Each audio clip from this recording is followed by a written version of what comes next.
Hi guys, ngayon ay ituturo ko sa inyo kung paano maglalagay ng recommitment So ito po yung aking account.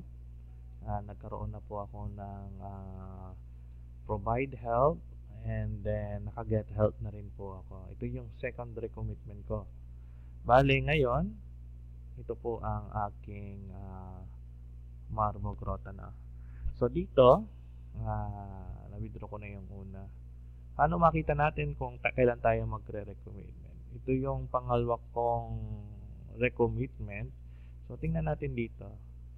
So pag 7 or 8 na po, pwede na po tayong mag-recommitment niyan So nandito na pang 7 na ito, nakita natin yung daily growth natin And then pagka ganyan na, balik tayo, gawa tayo ng recommitment. So pag recommit, punta tayo dito sa want by. Ayan, basahin, I read warnings. And then dito ilalagay natin kung magkano. Ang ilalagay ko ngayon ay 150. And then save order.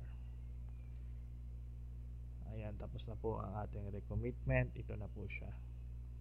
So maya-maya after 24 to 48 hours, may bibigay natin kung kanino po yung order mapupunta. So, ayan po ang pagbibigay ng recommitment. So, until mamaya po kung paano naman po natin ipoprovide yung help, ipapakita ko sa inyo kapag nandyan na yan. And then kung paano mag-ask ng help.